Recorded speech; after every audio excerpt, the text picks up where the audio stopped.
আসসালামু আলাইকুম। আশা করছি সবাই ভালো আছেন। তো ৪৭তম বিসিএস প্রিলিমিনারি পরীক্ষা পেছানোর একটা সিদ্ধান্ত হয়েছে। এটা আমরা গতকাল থেকেই শুনতেছিলাম বিভিন্নভাবে কানাঘুষা এবং Facebook বা YouTube বা বিভিন্ন অনলাইনে।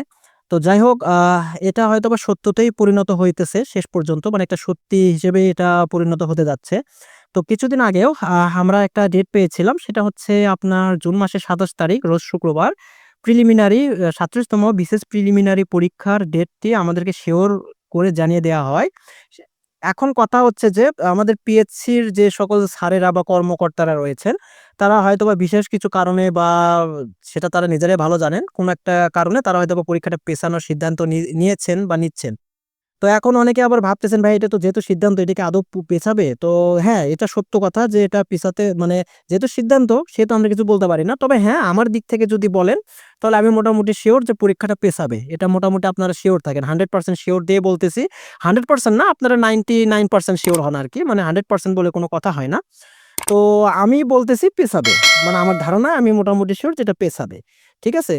তো এখন আপনারা যারা পরীক্ষা দিচ্ছেন আর দেখেন এই জিনিসটা দেখেন এখানে যে আমি ১ম আলোর পোর্টাল থেকে এটা দেখাচ্ছি।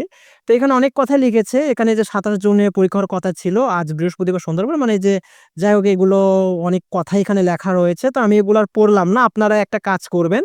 ৪৭তম বিসিএস প্রিলিমিনারি পরীক্ষা পেছানোর সিদ্ধান্ত এই কথাটা লিখে যদি আপনারা যে Google এ গিয়ে সার্চ করেন যেমন আমি লিখেছিলাম পেছাচ্ছে ৪৭তম বিসিএস এর প্রিলিমিনারি পরীক্ষা। এটা লিখে সার্চ করার পরে দেখেন এই যে 'প্রথম আলো', 'the daily campus', 'Dhaka Tribune' এরপরে 'যুগান্তর', 'দ্য ডেইলি ইত্তেফাক' এরা প্রত্যেকে নিউজ করেছে বাংলা দিয়ে। তো আপনারা এই নিউজগুলো পেয়ে যাবেন। ঠিক আছে? তো আমি আর এটা আর আপনাদেরকে ওইভাবে আ বেশি বিশ্লেষণ করে বললাম না। এরপরে এই যে দেখেন 'দ্য ডেইলি ক্যাম্পাস' এরাও এটা লিখেছে। মানে দেখেন ওই সেম কথাগুলোই সবাই লিখেছে কাছাকাছি ধরনের কথা।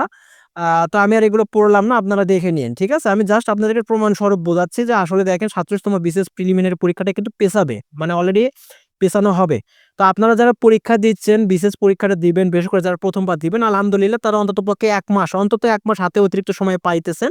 তো আজকে থেকে আর দেরি নয়। সুন্দরভাবে আপনারা লেখাপড়ার প্রস্তুতিটাকে আরেকটু শানিত করে আরো সুন্দরভাবে প্ল্যান মোতাবেক এগোতে থাকেন। আপনাদের জন্য আমি দোয়া করি। আপনারা ভালোভাবে পরীক্ষা দিয়ে উত্তীর্ণ হন।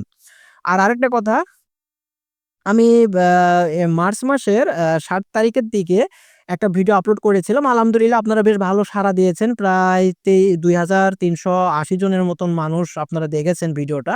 তো এই ভিডিওটা যারা দেখেছেন তারাই হয়তোবা বুঝতে পারবেন ভিডিওটা কতটা মানে বিশ্লেষণধর্মী ছিল। প্রায় ১৭ মিনিট ৪৫ সেকেন্ডের একটা ভিডিও। আপনারা অনেকেই বিরক্ত হন এই ধরনের লম্বা ভিডিও দেখলে। বাট এই ভিডিওতে আমি দেখেছি আপনারা অনেকে আমাকে সাধুবাদ জানিয়েছেন। কারণ এটা আমি যথেষ্ট বিশ্লেষণ করে ভিডিওটি বানিয়েছি। আপনারা হয়তোবা যারা ভিডিওটি দেখেছেন তারাই একমাত্র বলতে পারবেন। তো এই ভিডিওতে যে বিষয়টা হয়েছে আমি এখানে বোঝানোর চেষ্টা করেছি কোন বিসিএস কত তারিখের সার্কুলার হয়েছিল, সার্কুলারের লাস্ট ডেট কবে, সার্কুলারের লাস্ট ডেট থেকে কতদিন পরে আপনার প্রিলি অনুষ্ঠিত হয়েছিল এবং কোন বছরের প্রিলির ডেট চেঞ্জ করা হয়েছে এবং কতজন পরীক্ষা দিয়েছে হ্যান-ত্যান ব্লা ইটিসি অনেক কিছুই আমি এই ভিডিওতে বলার চেষ্টা করেছি। তো আরেকটা বিষয় কি আমি এই যে ভিডিওর নিচের দিকে আপনারা দেখতে পারতেছেন এখানে আমি আরো বিশ্লেষণ করে কয়েকটা ডেট বলেছিলাম। যেমন জুনের ২০ এবং ২৭ তারিখও আমি বলেছিলাম। যদিও ২০ তারিখটাকে আমি বেশি টার্গেট করেছিলাম।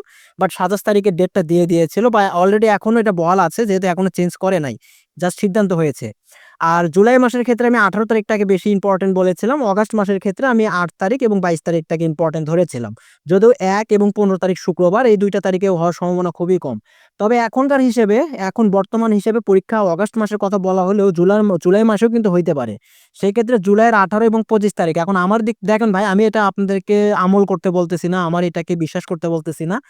পেস এ মানে এটা যে পেছাবে এটা আমি আগেই জানতাম বা অনেকেই জানতো হয়তোবা।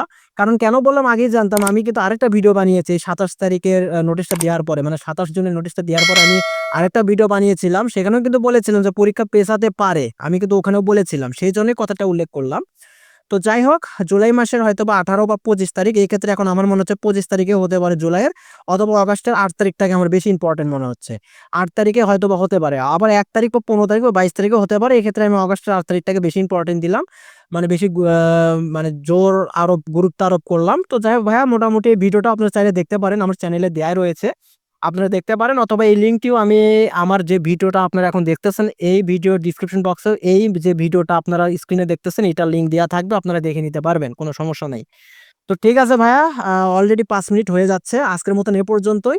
তো কথা ওইটাই পরীক্ষা পেছাবে ইনশাআল্লাহ। আর আপনারা যারা নতুন পরীক্ষা দিচ্ছেন বা যারা পুরনো পরীক্ষা দিবেন, হয়তো এর আগে ২-৩ বার দিয়েছেন বা একাধিকবার হয়তো বা ফ্রিলি টিকেছেন। প্রত্যেকের জন্য আমার মন থেকে অন্তরস্থল থেকে আপনাদের জন্য আমার পক্ষ থেকে শুভকামনা ও দোয়া ও ভালোবাসা রইলো। আপনারা প্রত্যেকে খুব ভালো করে পরীক্ষা দেন। আর পরীক্ষা সংক্রান্ত কোনো তথ্য জানা থাকলে বা জানার ইচ্ছা হলে অবশ্যই কমেন্ট করবেন। তো ঠিক আছে প্রিয় বন্ধুরা, আজকের মতন এ পর্যন্তই। দেখা হবে নেক্সট কোনো একটি ভিডিওতে। ততদিন সবাই ভালো থাকেন। আল্লাহ হাফেজ।